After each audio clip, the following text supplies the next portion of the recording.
अस्सलाम वालेकुम। आसानियाँ कैसे बांटी जाती हैं, मैं उसकी एक छोटी सी मिसाल आपको देता हूँ। और ये आपसे वाक़या शेयर करने का मकसद सिर्फ इतना है कि ज़िंदगी में दूसरों के काम आते रहें। उसके लिए ज़रूरी नहीं है कि आपके पास दौलत हो, पैसा हो, आप किसी की मदद करें तो तब मदद होगी। मदद आपकी अखलाकी तौर पे भी हो सकती है, ज़हनी तौर पे भी हो सकती है, जिस्मानी तौर पे भी हो सकती है।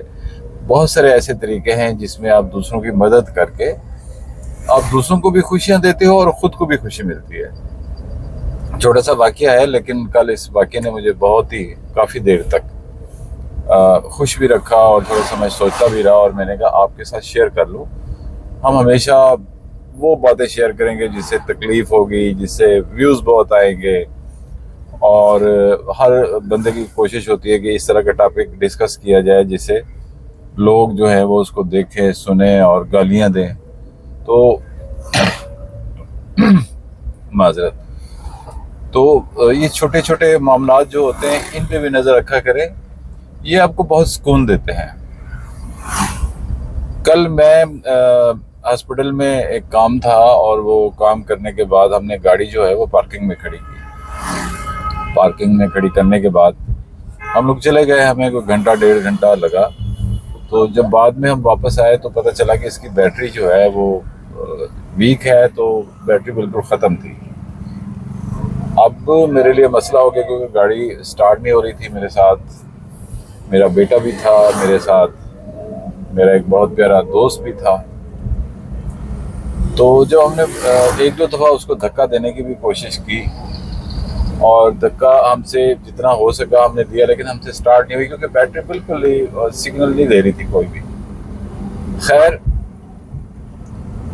अब मैं गया वो सामने जहाँ पे पार्किंग के लिए लोग बैठे होते हैं, उनसे पूछा यार नज़दीक कोई मैकेनिक है? तो उसने कहा जी वो सामने नंबर लगे हुए हैं, आप यहाँ फ़ोन कर लें। तो मैंने वो नंबर देखे और मैंने फ़ोन किया, तो एक साहब थे, उन्होंने जगह पूछी जी कहाँ है आप? मैंने बताया ये फलां फलां जगह पे हूँ, एड्रेस उन्होंने समझा। उसने कहा जी मैं आपके पास 15 से 20 मिनट में आ जाता हूँ। मैंने कहा ठीक है। मैंने शुक्र अदा किया, मैंने कहा चलें, काम हो गया। जब मैं वापस अपनी गाड़ी के पास पहुँचा तो मेरा बेटा भी खड़ा हुआ था, वो दोस्त भी खड़े हुए थे। तो हम खड़े हो गए तो एक साहब वहाँ से गुजरे, उसने कहा जी क्या हुआ? आपने कहा जी बैटरी डेड हो गई। कहते यार धक्का दे दो। और मैंने कहा यार दिया है धक्का। कहते कोई बात नहीं, एक दफ़ा फिर दे दो, मैं आपके साथ लग जाता। तो वो लग गया और धक्का दिया, नहीं स्टार्ट हुई। उसके बाद उसने कहा कोई बात नहीं, एक दफ़ा फिर कोशिश करते। हमने एक दफ़ा फिर कोशिश की, गाड़ी स्टार्ट हो गई। अच्छा गाड़ी स्टार्ट हो गई, अभी मैंने थोड़ा सा उसको रेस वगैरह दिया था कि बंद ना हो जाए, तो बैटरी भी वापस आना शुरू हो गई। तो मैं उतरा हूँ, तो मैंने कहा मैं उस साहब का शुक्रिया अदा करूँ। मैंने देखा तो वो साहब जो है वो जा रहे थे, उन्होंने ना कोई मुझसे दाद वसूल की, ना शुक्रिया वसूल किया, मजे से वो जा रहे थे। और मैं देखता रह गया, और काफी दूर हो गए। मेरा दिल था कि उनको जाके मैं पकड़ूं, उनका शुक्रिया अदा करूं। मेरी आदत है कि कोई भी आपके साथ आपको हल्की सी भी हेल्प आउट कर देता है तो मैं उसको रियलाइज कराता हूँ कि आपने बहुत मेहरबानी की, ये बहुत ज़रूरी है। तो मैं उसको देखता रह गया। मुझे वो दोस्त भी कहते, बेटा भी कहते बाबा आ जाए। मैंने कहा यार देखो, ये बंदा आया, उसे कहता धक्का देते हैं, गाड़ी स्टार्ट नहीं हुई, फिर कहता है दोबारा धक्का देते हैं, फिर गाड़ी स्टार्ट हो गई, और इसने कोई परवाह नहीं की, चला गया। तो सोचने वाली बात यह है कि उस बंदे को कोई इंटरेस्ट नहीं थी मुझसे कि मैं धक्का दे दूंगा तो ये मेरे पास आएंगे, शुक्रिया अदा करेंगे, मेरे एहसानमंद होंगे। उसे कोई इंटरेस्ट नहीं थी, हालांकि मुझे थी कि मैं उनका शुक्रिया अदा करूं। ये छोटी छोटी नेकियां हैं जो किसी ज़माने में हम सुनते थे, अब नहीं होती।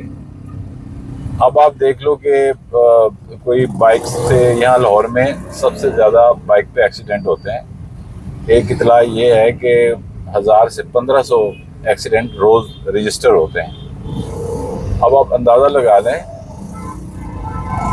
कि बाइक के ऊपर कितने एक्सीडेंट होते हैं। तो जब मैं भी गुजर रहा होता हूँ तो लोग इकट्ठे हो रहे होते हैं, तो पता यही चलता है कि जी गिर गए, कोई खातून साथ होती है, कोई बच्चा साथ होता है, चोट लग जाती है अच्छी खासी, बाज़ अगर छोटी मोटी चोट लग जाती है।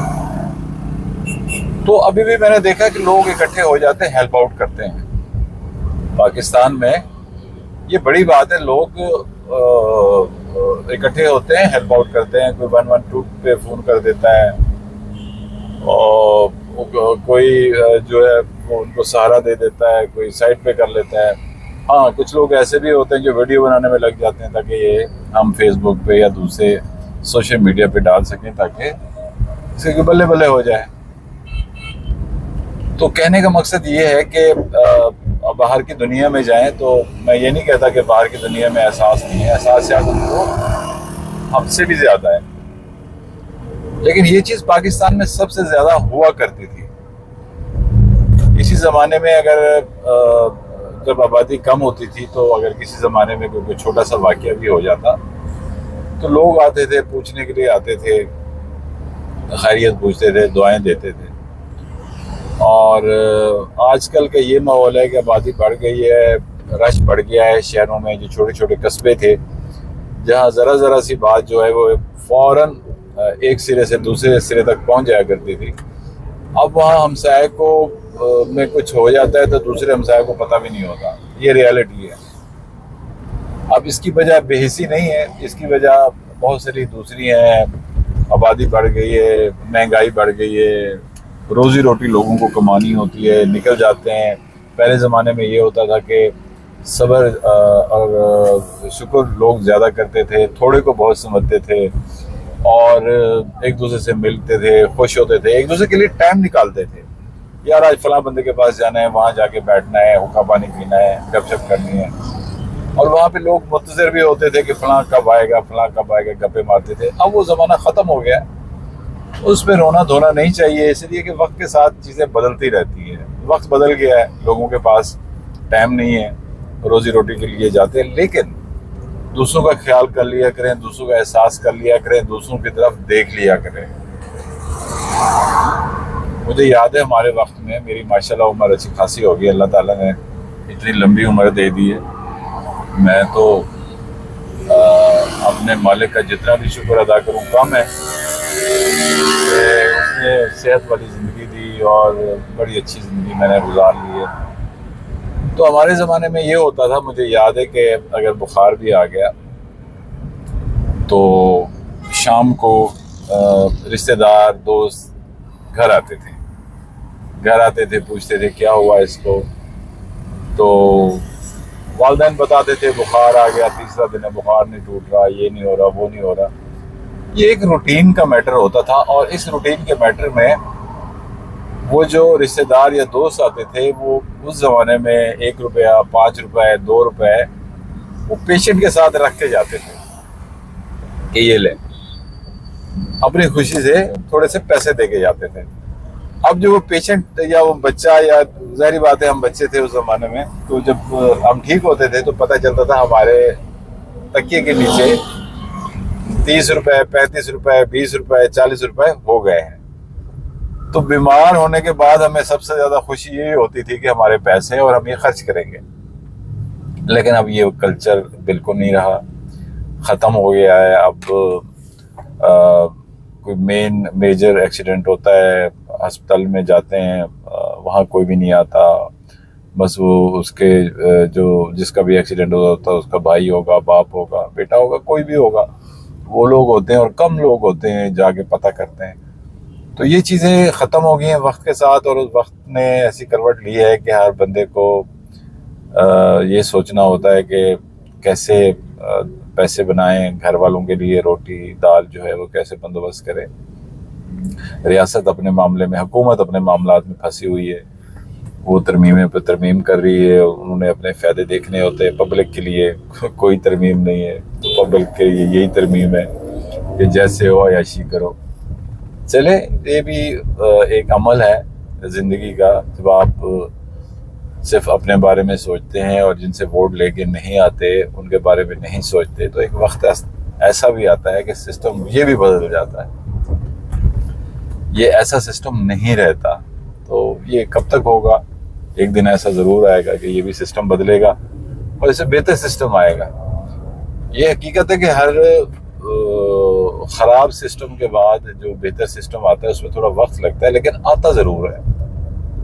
हमने अपनी ज़िंदगी में बहुत बेहतर वक्त देखा, बहुत अच्छा सिस्टम देखा, फिर बीच में वो सिस्टम सारा गड़बड़ कर गया, क्लैप्स कर गया। अब उसके बाद फिर दोबारा वो अपनी पीक पे जा रहा है। और हर चीज़ की इंतहा जो है उसका एक एंड होता है, वो आपको भी पता है, वो मुझे भी पता है। जो जितनी मर्जी कर ले फैसले तो वो नीली छत वाला करता है, हम लोग तो अपनी कोशिश ही कर सकते हैं ना। अब वो कोशिश अच्छी है बुरी है इसका फैसला भी नीली छत वाले ने करना होता है। तो कुछ मामला अल्लाह पे छोड़ दें, लेकिन अपनी एक्टिविटीज को न रोकें।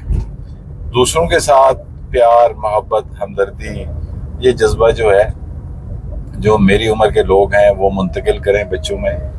मैंने तो अपने बच्चों में हर वो चीज़ मुंतकिल की है जो मैं समझता था वो ठीक है, और मेरे बच्चों ने वो चीज़ें एक्सेप्ट भी की हैं, और वो अल्लाह ने चाहा तो वो अपने बच्चों में शिफ्ट करेंगे। नस्लें इसी तरह बनती हैं, और कोशिश बस करती रहनी चाहिए। अल्लाह मियाँ हमेशा आपको देख रहा होता है, आपके लिए आसानियाँ पैदा कर रहा होता है।